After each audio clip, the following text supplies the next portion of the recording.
The Dateable podcast is an insider's look into modern dating that the Huffington Post calls one of the top 10 podcasts about love and sex.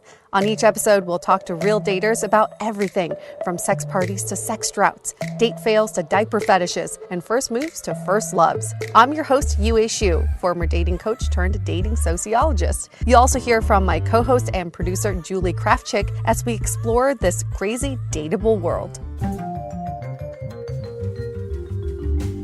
Hey friends, welcome to another episode of the Dateable podcast, where we help everyone navigate the modern dating scene and what is going on in today's world of dating. And what is going on is that we are both negative from COVID. Yeah, we're Thank COVID-free. God.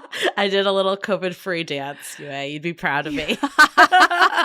Wait, you just did it or you did it before? Well, I did it when I got the negative test. Oh, okay. So. No, okay. I thought, yeah. all right, good. Yeah. Well, I'm sad you didn't record that and send it to me. You're like, did I miss something? I missed it. You did it so was that fast. a shimmy or something? You're like, were you doing that in your seat? No, I did it for my partner. He's told me that my weird side comes out for him. And I'm like, compared to Yue, I'm not weird at all. Listen, weird is good. That's when he you're loves it. Your He most loves the authentic weirdness. self. That's when you're most authentic. I was like, I feel like if I told Yue that you thought I was weird, she would laugh because you're always like, I'm the weirder one of the two of us. I think I'm like weirder as in I've come out as weird, but I'm closeted weird. yeah, I think you have like these impulsive weird tendencies that I haven't seen yet. But one of these days, I guess when you had COVID, that's when it came out. Damn it, I missed it. No, it's been long before COVID, but yes, I'm more closeted weird. It's all good. I am so happy that we were both COVID-free, though. That is like the best news ever because in hindsight, it wasn't that bad, but it was still fucking miserable. I would say in hindsight, it wasn't terrible. Like we definitely both got lucky in the cases. And I think COVID current day is a lot different than it was 2 years ago. So for that, I'm very grateful. Would I want to get it again? No. Oh, hell no. Definitely not like a fun experience. But was it like the worst thing ever? I've had like flus that are probably the same. And I'm not equating COVID to the flu because I agree. I think what it is now is very different than what it once was. And what's scary about it is you don't know how it's going to hit you. So I feel like there's a little bit of a relief that I'm like, oh, it didn't hit me that bad. But you just don't know. And that's what's terrifying to me. It's so terrifying to know that there are like lasting consequences of it. So I'm still kind of experiencing the congestion and I don't know, the mind fog, the brain fog. But I do feel also very lucky in the fact that I was able to have access to a drug, Paxlovid, which is a Pfizer drug that shortened my COVID positive period. So I tested positive on Monday. I tested negative by Friday. And then Saturday we tested again, were negative and got cleared by the doctors. And then we headed down to Coachella for a day and a half. Because we're the good Asians that didn't want to lose out on the money that we paid for Coachella. Well, I'm sure that you were good and wore your mask the whole time because I know you would be. Yeah. The good thing about Coachella is that it is so fucking dusty there because it's a desert. Everyone wears a mask because you don't want to get that shit in your nose. So my experience was not my full Coachella experience. And this was my first one. So I definitely don't think this is a representative, but we were sober the whole time because we didn't want to worsen our COVID symptoms. I think Coachella would be awesome on drugs or on something where you don't feel the environment that you're in or you don't care about the crowd. But when you're fucking sober and tired and recovering from COVID, I think the crowd really gets to you. Oh, I can imagine that, like on a good day, even without COVID. That's why I avoid stuff like that. I know. It's like I had FOMO because I hadn't, I'd never been to Coachella. There hasn't been a Coachella for 2 years. So this is the first one we were able to go to. And now we live in SoCal. It was so much easier for us to get to. It was fun for what it was. And we made the best out of it. But I definitely don't think I had the full experience. And I can totally see where those memes come from because you get to you get there and this is a crazy thing, Julie. Everyone's dressed up, everyone's got like full makeup and costumes and beautiful outfits and heels. And then you get there and you feel like you don't feel sexy in that environment. Okay. So like all the time you use to get ready, you have to spend almost an hour on the shuttle to get to the venue. And once you get to the venue, you spend like 20 to 30 minutes walking into the entrance. So by the time you're in, you're like, my feet are hurting. My makeup is melted. It's like 100 degrees. Yeah. It's definitely not what people see on Instagram. End of rant. I'm glad that you were still able to go. I'm glad that you'll be visiting next week and we could be reunited and we could not be scared of COVID because we're in the clear for at least a little bit. Just exciting. Funny. Don't you feel like you have like a cape or a superpower on? It's like, now we can go into the crowds and we can go to indoor dining, like let's go to Ibiza. Why not? I don't know. I feel like my COVID experience has not been nearly as exciting as yours. From the day that you got COVID it's not a bad actually thing. Going to Coachella. I'm like leaving the house for the first time this weekend, and I could not be more excited. That's not a bad thing at all. You got your rest, you got your negative test results, and hopefully your partner will clear up soon too. And now that was an update. He got it 3 days later. I think last intro, I was like, oh yeah, he's in the clear. Nope. There's a delay. There's a delay. Yeah, and the antigen test doesn't always pick up. Yep. In the earlier so we got days. to be COVID buddies together. the four of us virtually together. Oh. I know. I feel like we've had so many convos with people, especially recording. So the episode that we're about to bring to you today, we did in the midst of COVID. Yes, we did. And we like caveat every guest during this time that we're like, hey, we had COVID. And I was doing the editing for last week's brunch talk. Yeah. And I was like, holy shit, I sound bad. I'm like, I did not realize how bad I sounded in the recording. But on playback, I was like, my voice sounds so nasal. And I still feel like a bit congested now even. So please give us some grace. No Apple reviews of how bad we're speaking right now, please. Thank you. We get a pass because we had COVID. But should we talk about erectile dysfunction? There's no way to transition that, so let's do it. I'm so excited about this episode, actually, because I feel like, we dive into all modern dating. And, of course, sex is a big part of modern dating. And we talk about and think about the pleasurable side of sex. But there's also a lot of pressure that comes with sex. So much. And, we have a guest today, Dean, who wrote to us about this a while ago, actually. And, we are so backed up. We get so many submissions for stories, which is amazing. So keep them coming. Eventually, as proof by this, we will get to you eventually. Yes. And we read all of them. Yes. And I'm kind of glad actually we got to Dean a little later because he's in a totally different place, like married now. And it's really actually exciting to hear about how he went through this journey and came out on the other side of it. So yeah, I think it's a really great topic. We underestimate how much pressure there is, especially for men in our society. Yeah, and now's a good time for all of you at home to answer some of these questions. Think about this question. What does sex mean to you? Think about that for a second. And what are some of the things that have caused you anxiety, either before, during, or after sex? Think about that. Things that have caused you anxiety. And I can answer this personally. For me, as sex for a long time meant penetrative sex, and also the anxiety that was caused mostly due to performance anxiety. Was I performing at the level that I should be at? Was I pleasurable? Was I attractive enough for this person? And the anxiety after sex would be like, was that good for them too? Was it as good for them as it was for me? And will they call me again? Anxiety. Especially when you're in the midst of dating in early stages where you really just don't know, I think for me, especially coming into my current relationship, this was during the pandemic. I had broken up with my ex about a year, give or take, earlier. Was pretty celibate during that time from him to the new partner. And I was really freaking nervous. I think the COVID bod situation didn't help. The COVID-15, I definitely did not feel super confident. I I had a lot of nerves going in that I hadn't had in the past. And I think some of that was, where I was at that moment of time. So it can change. I feel like even when you think that you're sexually confident, there may be times in your life that you get thrown for a little bit of a loop. But that just proves the point that when you first start having sex with someone or even one night stands, everyone's just thinking about themselves. Right? Yeah.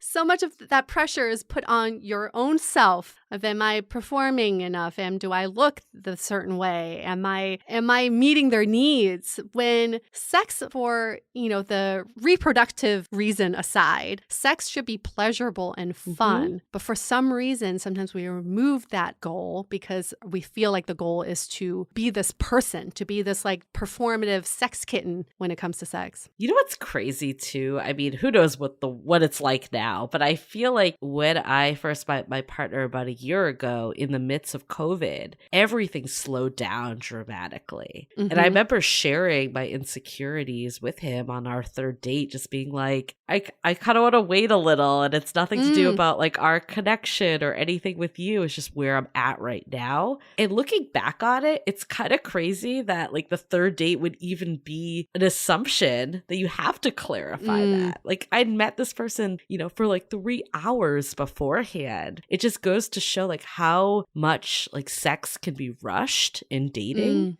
That third date was the benchmark standard in a pre-COVID time. And I just making out with people on first dates, it's like, you don't know these people at all. It's kind of nuts. Like when you look back on it, I'm curious how it is now. So listeners that are actively dating, definitely let us know. Like, are you feeling like people are resorting back to how it used to be? That the expectation is that you kiss again on the first date, you touch, all the stuff that kind of went MIA with COVID. Is the third date still kind of the standard go-to, or have people, slow down because of the world that we're still in? Clearly, the pandemic is still not over. We are still getting COVID. That was my initial reaction when I watched The Ultimatum. I am going to bring back the show again because they filmed that show in the middle of COVID. Nobody's wearing masks. They're making out with everybody. They're actually going out to clubs when the cameras are off and bringing back those germs. I was like, how come nobody got COVID during this time? And they were all like slutting it up. I remember actually during COVID going on a date with someone. We went to a park and then he asked to use my bathroom after. Oh, yes. And him coming in hot for the kiss. And I was so, turned off by it because it was just way too invasive of personal space in the world of COVID. And, pre-COVID, I probably would have totally embraced it. And I remember him like being like, should we take this to the bedroom? And just being like, what the fuck is happening? And just being like, no. And I think there was a huge shift of the way we view germs, the way we like look at all this stuff. Yeah, it makes you pause before you kiss someone now. Is it worth it? I think that's a question. Is this germ exchange going to be worth my time and worth the risk of catching something? And maybe most of the time the answer is no, it's not worth it. Yeah. I mean, let's be honest. That's probably how both of our partners got COVID. That's like the way that it's going to catch the fastest. I mean, maybe just from talking too, but as soon as you're in for a kiss, it's over. I feel like if you have COVID, it's like your saliva is there. My partner and I both caught COVID during a breathing meditation, so I did not give it to him.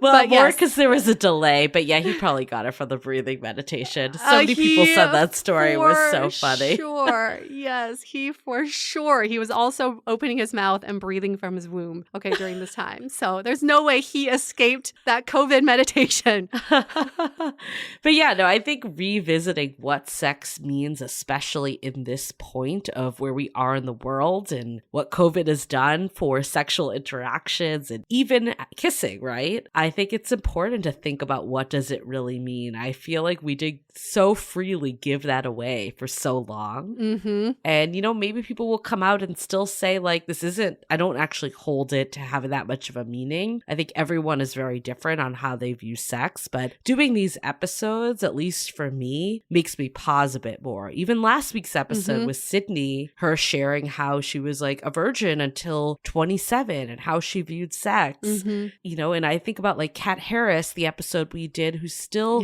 holding on to her virginity, just how much thought she put into what sex means. And I think for me, like, I haven't given it as much thought. I give a lot of other things thought, but I feel like sex has not given as much thought. And I love doing these episodes because it reminds me that just like everything else with modern dating, it deserves to have that beat to really reflect on. So true. It deserves that intention. That's what intentionality is about. And for so long, we were doing things without intention, and therefore we don't get the result that we want at the end, right? That's what causes all that dating anxiety.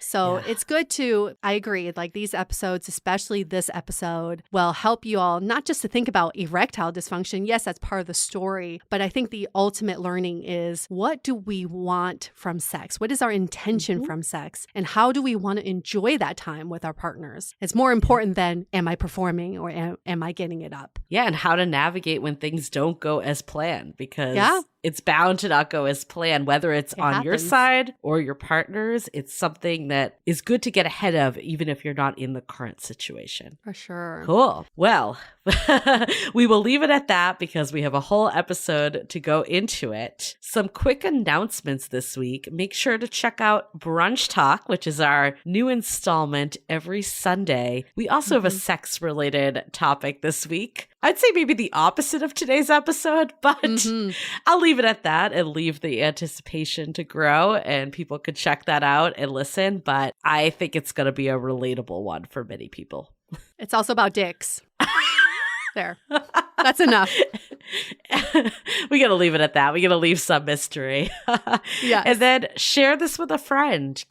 That is the best way to pay it forward. Pay it forward to us for, you know, our time doing this podcast and continuing to bring these guests. And then also for all your friends out there that could learn and gain the knowledge that you all have by being dateables. So share it with a friend, especially if they're going through something related to the topic of today. This may affect people and be just what they're looking for. Yep. And then finally, follow us on Instagram. That will be our last announcement today, at Dateable Podcast. Yes. Okay, let's go into a few messages from our sponsors. This episode is brought to you by the book Unstable from New York Times bestselling author Alexandra Ivy. In this bone-chilling romantic thriller set in Pike, Wisconsin, a small town with more secrets than residents, a cold case expert and her sheriff ex-husband reunite to solve a cold case where footage of a bound and gagged girl is discovered on a mysterious old VHS tape. So here's the twist. A dead man in a cemetery is no news unless he's found on top of a grave with a bullet through his head, and instead the grave contains the remains of Stacy Gale, thought to have run away nearly 3 decades ago. Then an old VCR tape arrives at the sheriff's station, showing Stacy before her death, bound and terrified, with a note claiming to be from her killer's apprentice. Now, Rachel Fisher's job in Cold Case Files has brought her back to Pike, Wisconsin, where she'll be working alongside her ex-husband, Zach Evans. In this small town, a killer walks, twisted, ruthless, determined to continue his master's work, and unless Rachel and Zach can find a way to get ahead of him, the nightmare will never end. Find Unstable by Alexandra Ivy at KensingtonBooks.com or wherever books are sold. Okay, let's hear it from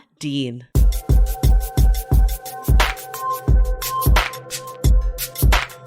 Sex can be fun, but sex can also be challenging because of all these societal pressures around sex and the fact that we're really a society that doesn't talk about sex as much.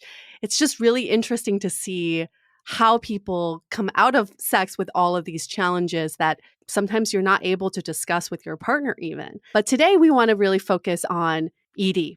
What is ED? Erectile dysfunction. And this is something that many men will experience in their lifetime or have experienced. And I'm really glad that we're talking about it because it's, again, comes with the sexual pressure of always being able to, a lot of men are expected to be able to perform and to perform well and to perform on demand. And that's not how the human body works. So let's get into this conversation. We've got our guest, Dean, with us. He's 31 years old.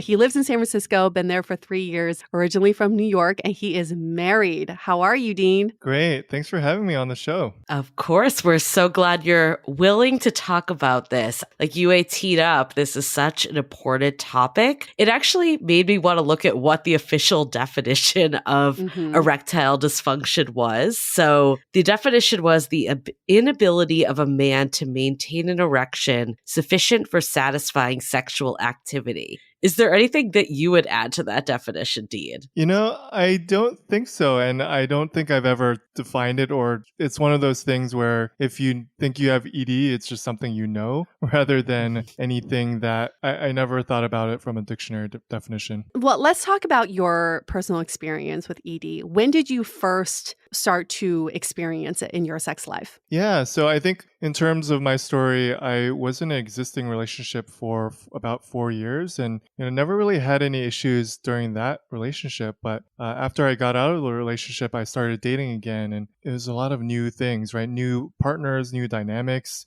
And I had one experience where, it was probably the third or fourth date. She was coming back to my place and I just felt a little intimidated by her. She seemed much more experienced and confident, and I felt like I had to match that. So I was feeling very nervous, and I just, that was my first time. I couldn't get it up. So I wrote that as a one-off, but it just kept on happening. Like the second time, the third time, I was, it's not something that I thought could possibly happened to me before I turned 60, but it was suddenly an issue that was affecting my dating life. And when you say it kept happening, was it with the same woman or was it with different people? Yeah, it was first with the same partner, but then I thought maybe it's just her. But then with two other partners, I had the same dynamic. And that's where, I started freaking out more over time. Yeah, I think that is a misconception, is that people think ED is reserved for when you're older. But many people, when they're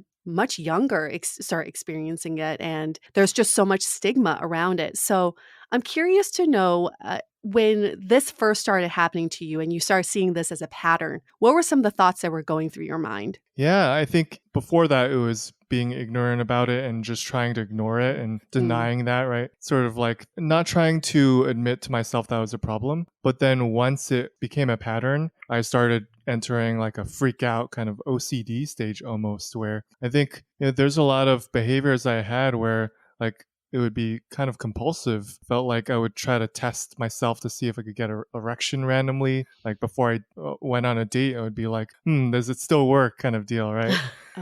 And, of course, that's not how it works, right? Being by yourself is very different than being with a partner. So it's not like that testing did anything. It was just me being on edge and wanting to reassure myself. Well, yeah, the more you get in your head, too, I can imagine it only builds up the pressure. So you said when you were in the last relationship of 4 years, you didn't experience this. Do you think that it was because you had a level of comfort in a relationship versus being with new partners, or why do you think that was the case? Yeah, I think absolutely. I think, when it's not something that pops into your mind, it's much easier. It just feels comfortable and natural. But new experiences can get us into like a thinking and worrying phase, right? And then I felt like once I was in that mindset, it was harder for me to get out. So it's kind of like a seal was broken for me once I had that first experience. Was this kind of like the first time that you were actually dating, or had you done dating before? I had dated before too, but this was definitely the bulk of my dating experience being in that long relationship. So maybe to some extent, it was my first time like really getting back into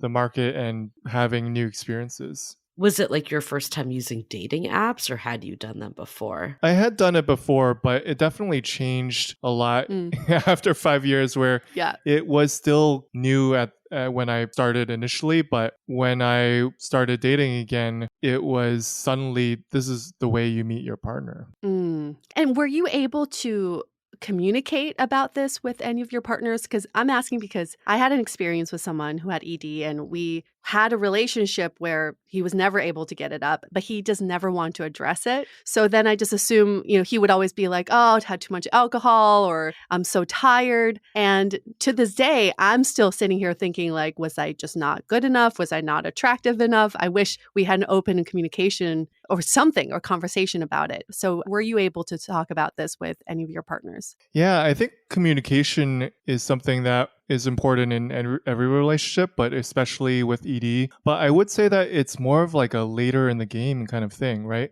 I think there's a lot of work that the guy needs to do of being able to face it head on first, right? It sounds like your partner was more in that earlier denial phase, right? When you're in that state, you're not able to communicate because you're not ready to, maybe. So I would say that like talking about it is important, but it is something that you have to build up to. And I think there are ways to build up to that, but it's definitely not easy. So were you able to? Because I could see that it would be hard with people that you were just dating, right? Let's say you've, went on a few dates, you don't know this person super well. Kind of take us back to where you were. Like, where was your headspace about wanting to talk about it at that time? Yeah, I mean, I think to be honest, a lot of the partners that I had early on, I was taking more of that hope approach where, okay, maybe this time will be different. Yeah. Like I don't have to talk about it. I don't have to have a Right. conversation about it. Right. But what I realized was that actually it was an asset for me to talk about it because, everyone has performance anxiety. It's not just a guy thing. Right. And I felt like when I was actually comfortable enough to admit that I had ED, it was actually taken as a sign of me being confident. Right. And so that realization helped me have that conversation more upfront. But I would say that it took a while to get there. And how did you get there? Like, how did you have that revelation that you're like, I can just talk about this? Yeah, I mean, I think you guys sort of talk about this a lot on your podcast, but a lot of it ties to expectations, right? We feel like we have to meet expectations. We feel like our partners are holding us to this higher standard. And a lot of the work that I did earlier on, and credit to my therapist, was basically let's look at these expectations, figure out what's actually causing the anxiety, what's causing you to have the denial, and then let's just have an open look at them, right? And then once you actually look at some of these expectations, it's like, oh, okay, it's not that scary anymore, right? And so that really opened me up to having that conversation with partners. Oh, I want to focus on that a little bit more. At what point did you decide I need to seek help? And what were those initial conversations with the therapist like? Yeah, so I think what I did early on was first go to see a regular doctor and rule it out being a physical problem. I got my testosterone checked and basically all my indicators were fine. So the doctor was like, yeah, it's probably 100% psychological.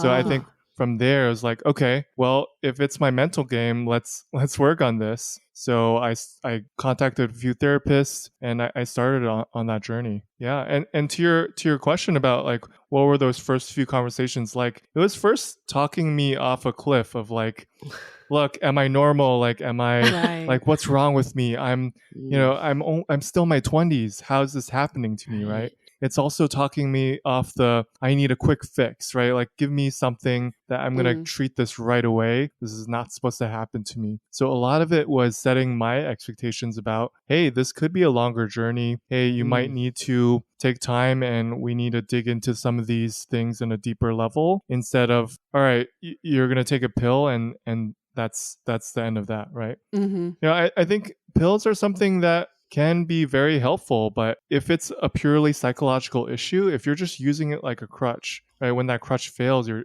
totally screwed. So I felt like I really needed to meet with this therapist and do that mental work to be on the path of recovery. I want to dig into these expectations around sex, but before we do that, I want to go back to your dating life because I can imagine this would be really hard to date when this is in the back of your mind. Like, okay, I'm going to have these great dates and then it's going to get intimate and then this is going to happen. Could you kind of walk us through like how your dating life was, how this impacted it, and then like what happened with these partners when this would happen? Yeah, I mean, definitely it was tough to date with this issue, right? I think learning to deal with needing to, I think it still ties back to expectations, right? Because the man is supposed to initiate, the man is supposed to be sexual and be suave and strong and forceful. And it was hard for me to be confident when I was feeling not confident, right? And especially I'm an Asian man, and Asian men, I think traditionally in society, it's like you're definitely being emasculated, and from a dating perspective, Asian men are desired the least, right? So it was doubly challenging. So I think the biggest thing was it did affect my confidence. I'm naturally pretty secure in my attachment style, but I definitely got into my head a lot, and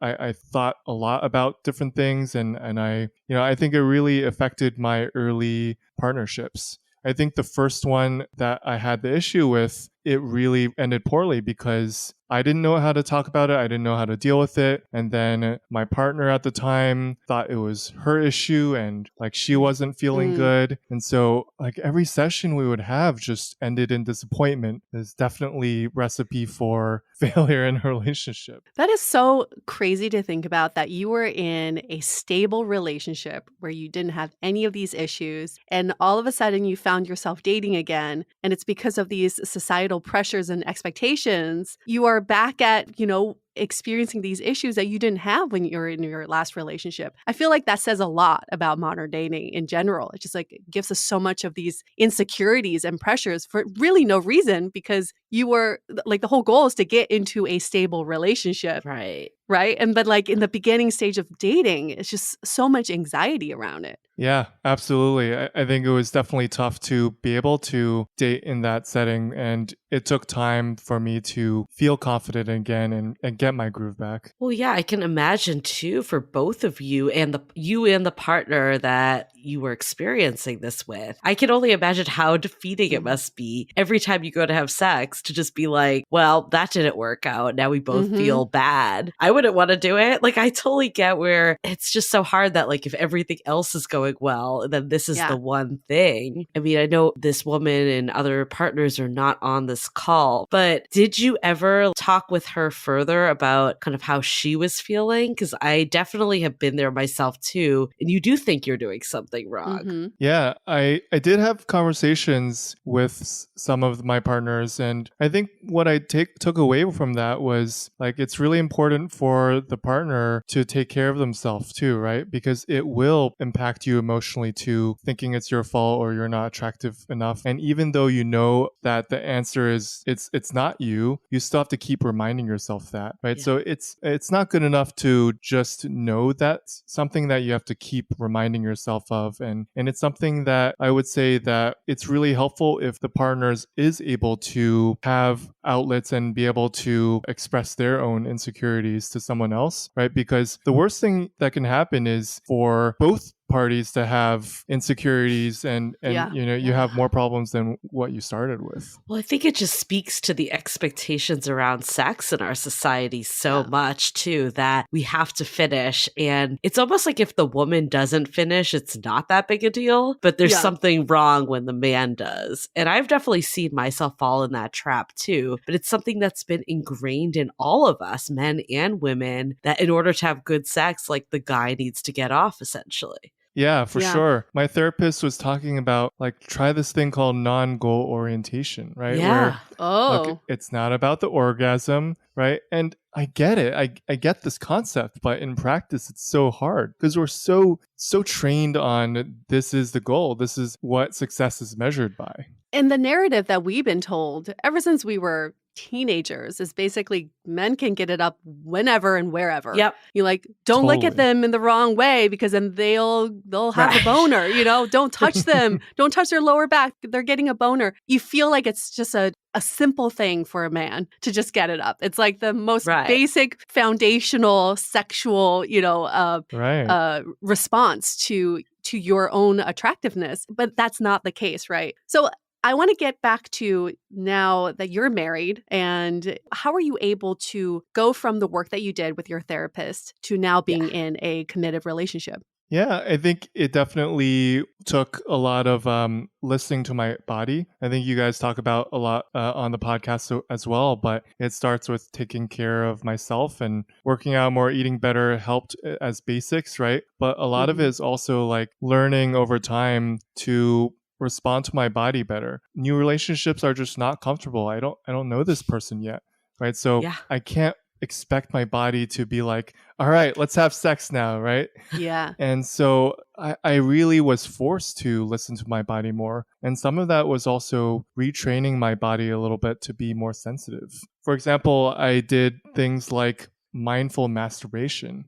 And this is a term that my therapist also introduced to me. But basically, when we're having sex, a lot of it is sensual. A lot of it is, it's not visual the way that porn is. It's also just a very soft and something that involves a lot of our senses. And so retraining your body involves being sensitive to all these signals instead of the porn that I was watching was definitely not the same as having sex with a partner. So the goal and what helped me a lot was making sure that I slowed down, I listened to my body, I did things that were a lot less stimulating, and that led me to be more sensitive during actual sex with my partners.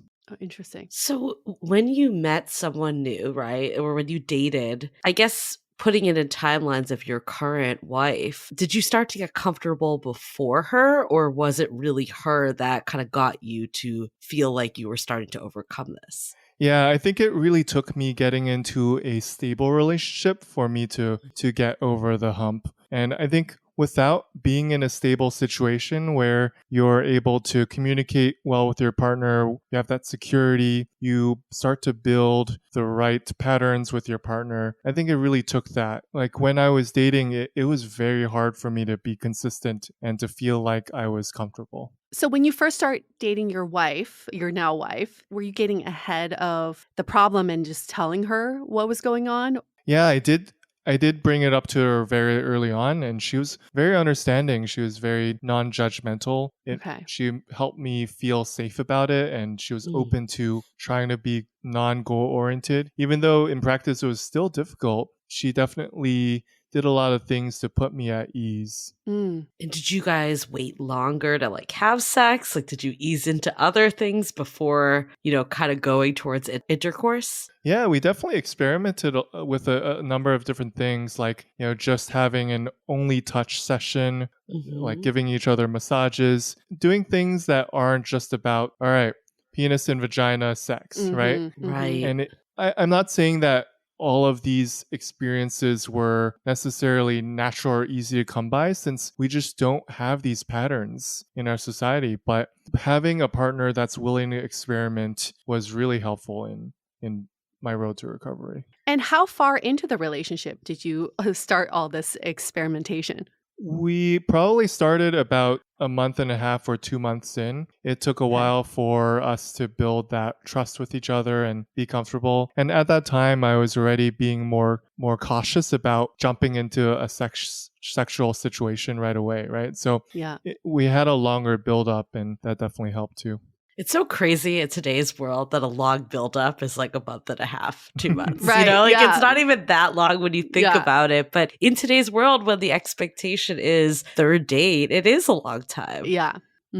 Yeah, for So sure. before you met your now wife, did you take like a break from dating at all while you were working through all this? Or kind of walk us through, like there's this gap of I've identified this as a problem. It's getting in the way of my current dating life and budding relationships. How did you kind of move to the next stage? Yeah, that's really insightful. I did take a break during that time. It took me probably a year and a half to go from my first ED issue to feeling like I've got over a hump with my now wife. And during that time, it wasn't dating throughout, right? I think after the first few months, I just put my body in such a difficult situation that it just shut down. And so I had the time, I was forced to sort of go back to the drawing board. So just because I wasn't dating doesn't mean I couldn't make progress even with other people. So one thing I did was I went partner dancing. You're able to build up sensuality in a safer environment, right? And so I sort of tried different avenues of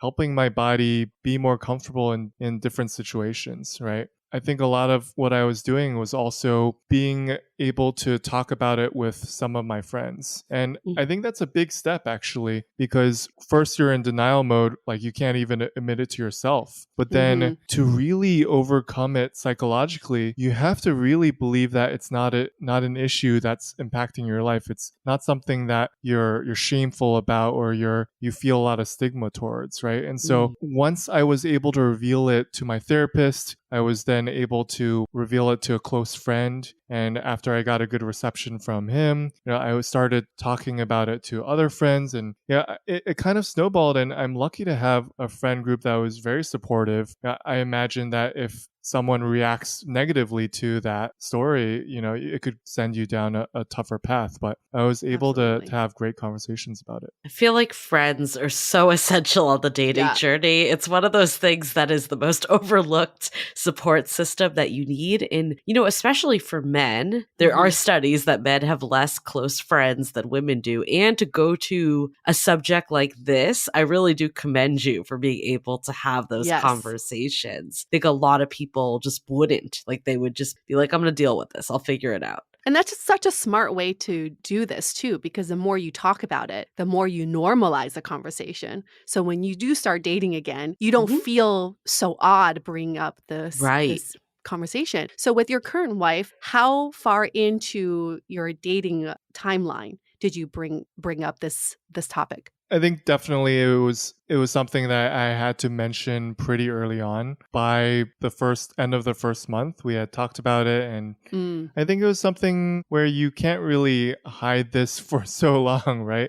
What you guys were saying about the expectations of 1 month to 2 months being a long time, that's definitely true, and I felt like I had to have a a conversation. Well, yeah, then she starts being like, does this guy not like me? Like, it brings up all this stuff, right? Which it's so interesting because I feel like we always turn to ourselves. Like, we're all selfish, inherently selfish people, that we always turn to like how it's impacting us. And it's never like, oh, it could be something that has zero to do with us. Yeah. Let's hold that thought for a few messages. This episode is brought to you by the Baby or Bust podcast. Did you know that 1 in 8 couples struggle with fertility? That's over 7 million people in the U.S. alone. And the risk of miscarriage, it's more common than breast cancer or diabetes. The challenges of your fertility journey, we don't talk about them enough. We assume that when you're ready to have kids, it'll be easy. But that just isn't the case for everyone. The journey can be expensive, mystifying, and full of disappointment and shame. But there is hope. You are not alone. On the new podcast, Baby or Bust, host Dr. Laura Shaheen, an OBGYN and reproductive endocrinologist, answers your questions, dispels the myths, and transforms disappointment into hope. The show explores questions such as, should I put my hips up afterwards? When do you know it's the right time to have a baby? Do hot tubs really kill sperm? Join Dr. Shaheen each week for practical approaches for your fertility journey. You are not alone, really. Find Baby or Bust on Apple Podcasts, Spotify, or wherever you get your podcasts.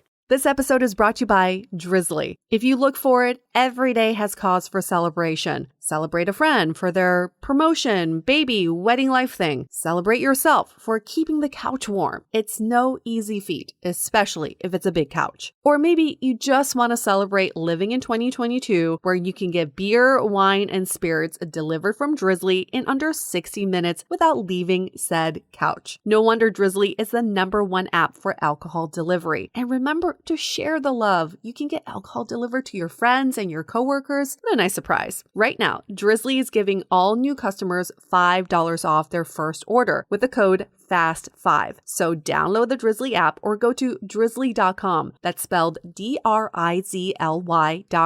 and use the promo code FAST5. That's spelled FAST 5 for $5 off your first order. You're welcome. Have you ever thought about how much better dating would be if you had a whole army of people supporting you along the way? We know that dating can be frustrating and lonely, but it can also feel fulfilling and fun. Have you recently decided you want to make some changes to your love life? Maybe you've recently re-entered the dating scene. Maybe you've gone on one too many dates that went nowhere. Or maybe you're just ready to take your current relationship to the next level. That is exactly why we created the Sounding Board, a true extension of our podcast that delivers a personalized experience, which includes monthly office hours where you can drop in and chat with us about anything, weekly sound-offs with guided discussions, and regular virtual happy hours. Allow Julie and I to become your dating Sherpas to provide real-time guidance and wisdom in a more intimate way so we can all navigate dating and relationships together. Join the Sounding Board today by going to dateablepodcast.com/sounding board. Again, that's dateablepodcast.com/sounding board. And you're like working with your therapist, you're feeling good, you're taking this dating break. At what point did you decide that you were going to get back out there, or did you meet your wife just more randomly?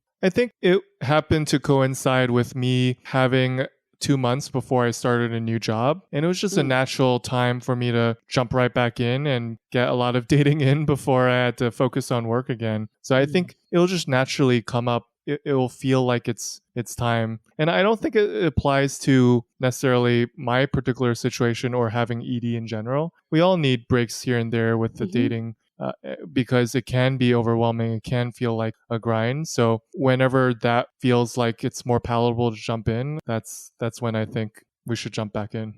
I would love to explore some of the conversations you've had, because I think that's kind of the blocker for a lot of people is how do I communicate this with someone new I'm seeing? So could you give us verbatim some of the conversations you had? How were you able to bring it up in early dating? Yeah, I think one of the key lines I use was probably, hey, this is really hard for me to admit, but I've been struggling with ED for a while. I think that's the main phrase, right? And then that leads to a reaction for the partner. And if they react positively or in a way that shows curiosity, then I can reveal more. Then we can start having a conversation of, hey, I think for the first few sessions, I want to take it slow. Let's try these things. The precise thing probably depends on you and what you think would work best for you. But for me, I think it would be better if we started out just touching and not going into penetration. Let's just play and explore and see where it takes us, but not necessarily needing to have either of us orgasm. Oh, that's how all initial sex should be in dating, right? Like you don't need to go straight to penetration, because I've had some pretty bad initial early sex. Like it's all about exploring each other's bodies and being curious about each other. That makes it for a much better sex life than just going straight into, like you said, the goal-oriented penetration. Totally. Once you progress a little bit, there are simple things you can say like, hey, when you do this, that turns me on a lot, right? Very simple, but you're just giving each other information. Or, hey, I'm not feeling this. Or if you did this, it would make things easier for me, right? And a lot of that is setting up both of you for success, right? And that makes making it easier, making sure that you guys understand where both of you are at. And so simple phrases just to communicate where you're at were really important at the time. And did you have these convos with anyone else besides your now wife? Or was she kind of like the first person back after you've had these revelations? There were definitely conversations I had with other partners, but I think with my now wife was definitely where we were able to take that deeper and have ongoing conversations. I think the initial conversation was easier to have, but like really when the continual experimentation is something that comes over time and only happens in the course of months and not, over 2 or 3 sessions. Were you met with any sort of bad reactions when you had these conversations? I would say that in general, the reactions I had from my partners were very understanding. That being said, right, I was often worried that maybe they're just saying that and they're actually going to judge me for it. And so I think there's still stuff going on under the surface that it's not just because you have the conversation, things are good. I think that's where you have to continue to communicate. I think it's you having to continue to reassure each other that, hey, it's not because you're not attractive enough, or, hey, like I really like you and this doesn't affect, me liking you at all, right? And so it's not just a one-time conversation. There's a lot of repetition involved too. And with some of these other people, not your now wife, was the reason it didn't work out, was it related to this, or did it have nothing to do with this aspect? I don't think it really had anything to do with it. I think after the first few bad experiences where the relationship was definitely being held back by having ED, it progressed in a way where, no, it was just we were not compatible and not, oh, there's something wrong with our sex life. Right. The zillion other things that could go wrong in modern dating.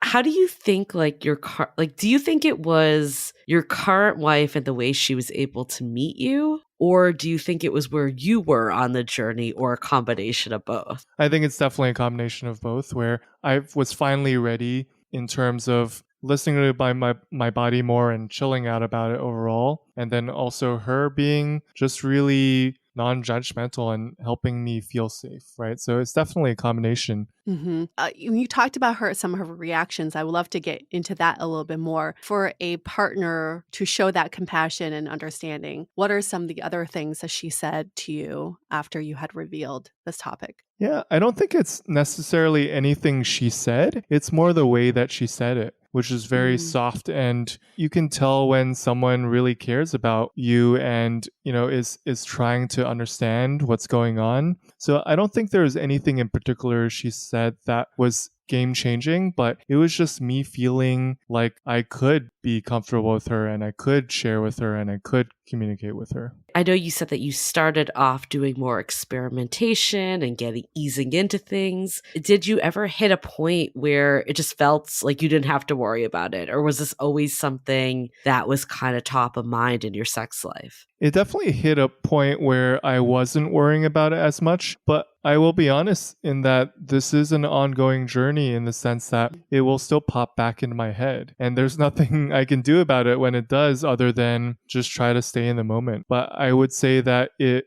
will vary from time to time. And there are times where I'm not worried about it at all and I'm just fully in it. And there are times where to make sure that we pause and we don't get ourselves into a situation where I'm in a negative place again because I wasn't feeling good. Right. Are there any tactics that you can, share with people that kind of help you stay present and not be in your head? Because I do think that is one of the biggest challenges with this is the more we get in our head with it, the harder it becomes to not have it happen. Right. Yeah, I think a lot of this ties back to practices around meditation too, right? The way that we all try to deal with anxiety is also partially solved by meditating and having that approach where you're just present, you're practicing, you're paying attention to your breathing, to your body. So a lot of those things are not just ED practices. They're things that will help you have better mental health overall. And so, I think that's what I recommend. I think I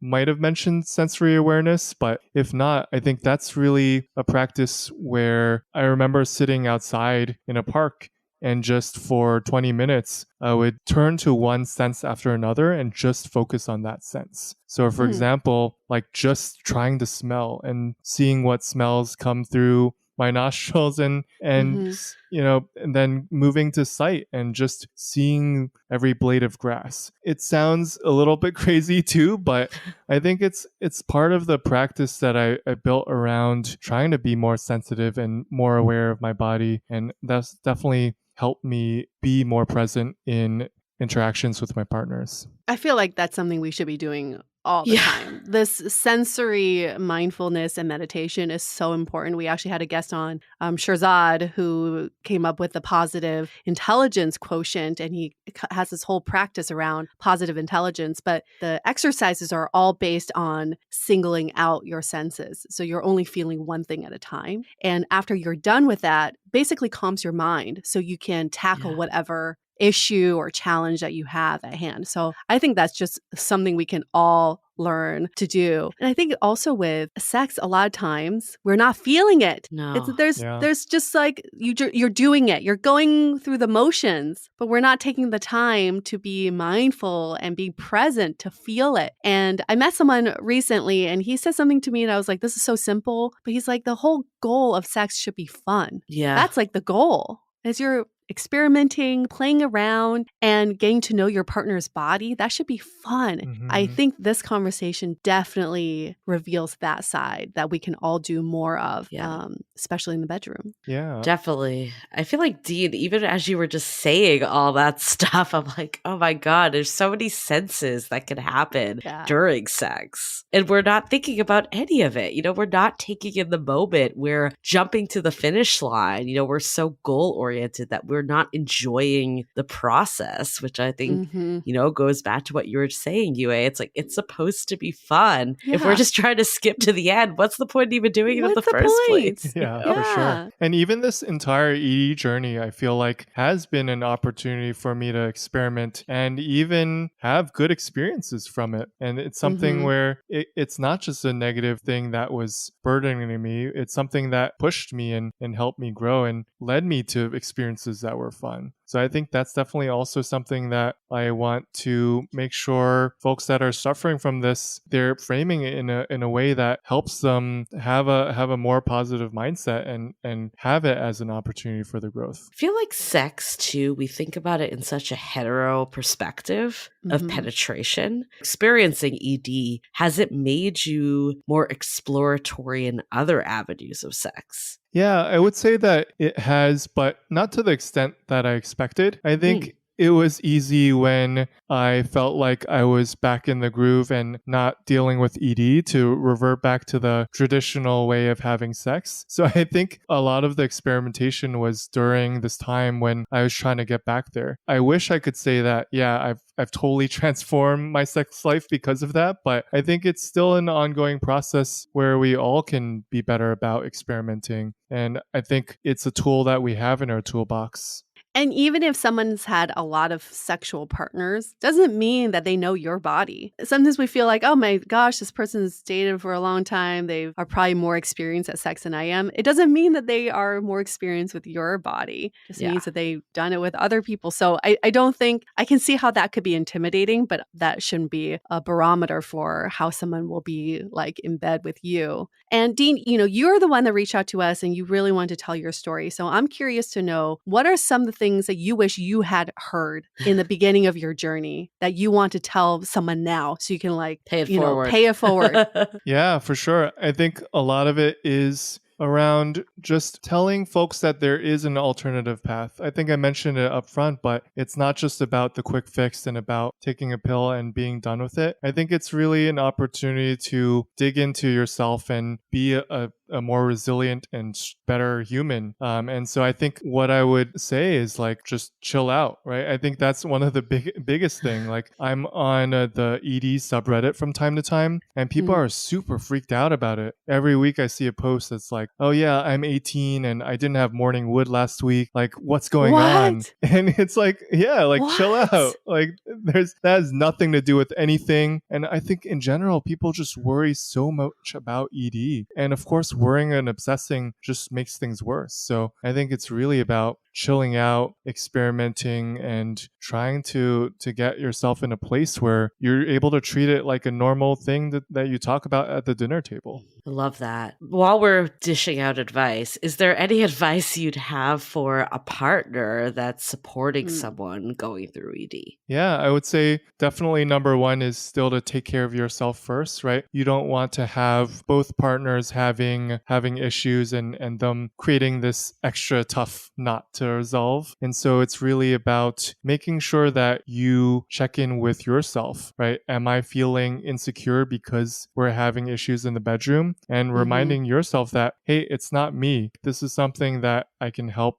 my partner with, but it's not something that is because I'm not attractive enough. I think that's one thing. Another thing is just creating safety, right? I think my wife did a really good job of just being curious, being warm, and that's a huge part of it, right? A lot of these guys are probably in that first stage where they're still not able to talk about it. They feel shame, they're in denial, right? And a lot of it is being in a safe relationship and a safe environment and being able to finally address it and start experimenting and start coming out with solutions. So I think the last piece to that is doing some gentle nudging and figuring out where the guy is in the process, and if he's really in that denial process and still in a bad mental space, gently helping him find a therapist, and in a way where it's not like, oh, you're broken, like you need to be fixed here, but it's more like, hey, I want us to have a really fulfilling life in general, but also in our sex life, and I want to work together to help you find a therapist so that we can build a stronger relationship.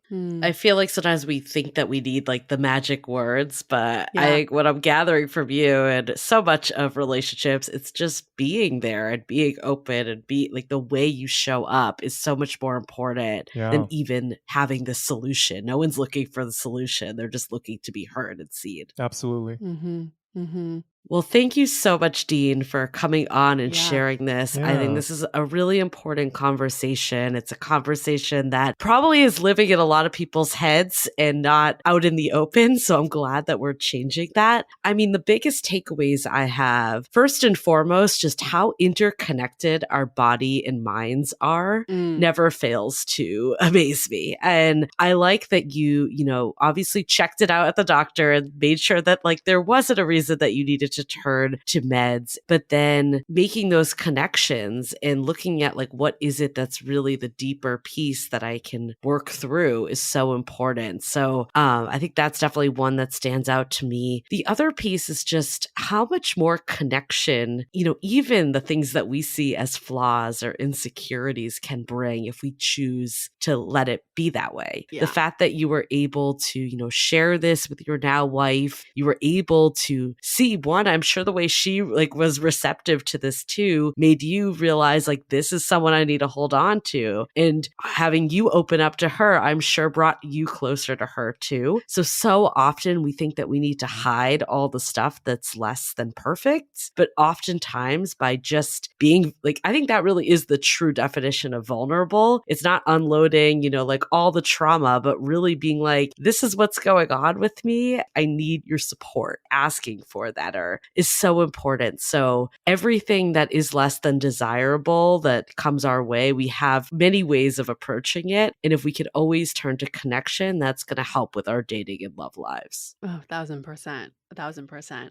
I feel like ED is just the clinical term for what many of us have experienced, even as women, because erectile dysfunction is a lot more visual. You can see it not doing what it's supposed to, quote unquote, supposed to do. But many women feel this as well. It's like, sometimes I'm not as turned on as I think I should be, or I should feel this horny right now. And when we had Emily Nagoski on our podcast, she talks about the sexual accelerators and brakes. And sometimes if you have so many brakes, no matter how many accelerators you get, you're just not going to get turned on. I think that's a fact we need to face. So instead of trying to find all the stimulation, all the porn, all the sexual images, if your brakes are what's stopping you from getting turned on, you're never going to get there if you don't address your brakes first, right? So I think that's a really important point for me to take away is like, sometimes it's not about the stimulation. It's about what is in my mind right now that's stopping me from,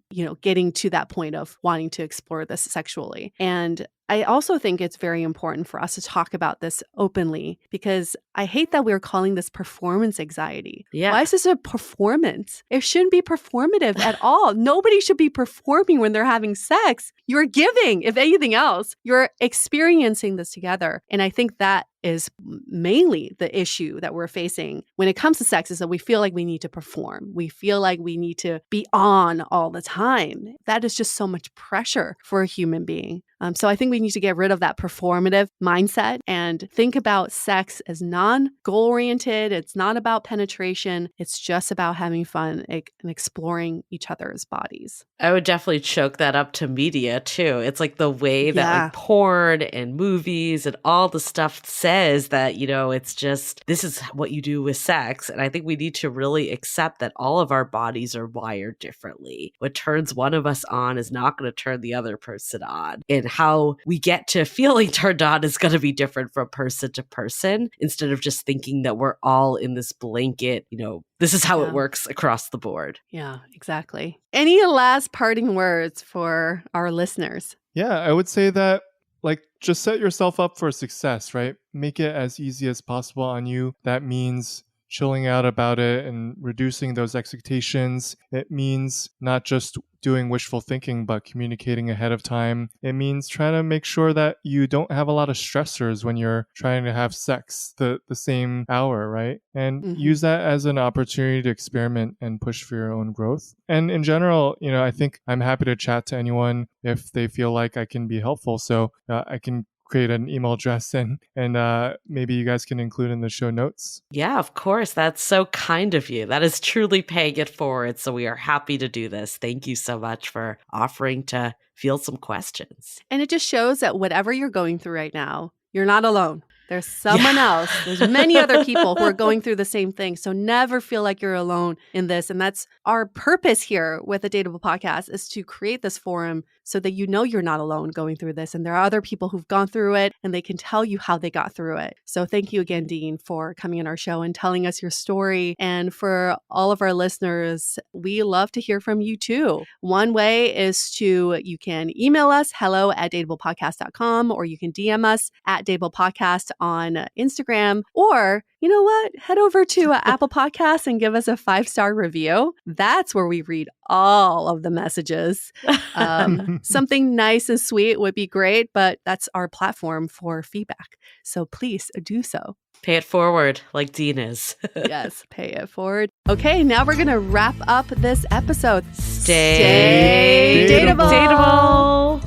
The Dateable Podcast is part of the Frolic Podcast Network. Find more podcasts you'll love at frolic.media/podcasts. Want to continue the conversation? First, follow us on Instagram, Facebook, and Twitter with the handle @Dateable Podcast. Tag us in any post with the hashtag StayDateable, and trust us, we look at all of those posts. Then head over to our website, dateablepodcast.com. There you'll find all the episodes as well as articles, videos, and our coaching service with vetted industry experts. You can also find our premium Why series, where we dissect, analyze, and offer solutions to some of the most common dating conundrums. We're also downloadable for free on Spotify, Apple Podcasts, Google Play, Overcast, Stitcher Radio, and other podcast platforms. Your feedback is valuable to us, so don't forget to leave us a review. And most importantly, remember to stay dateable.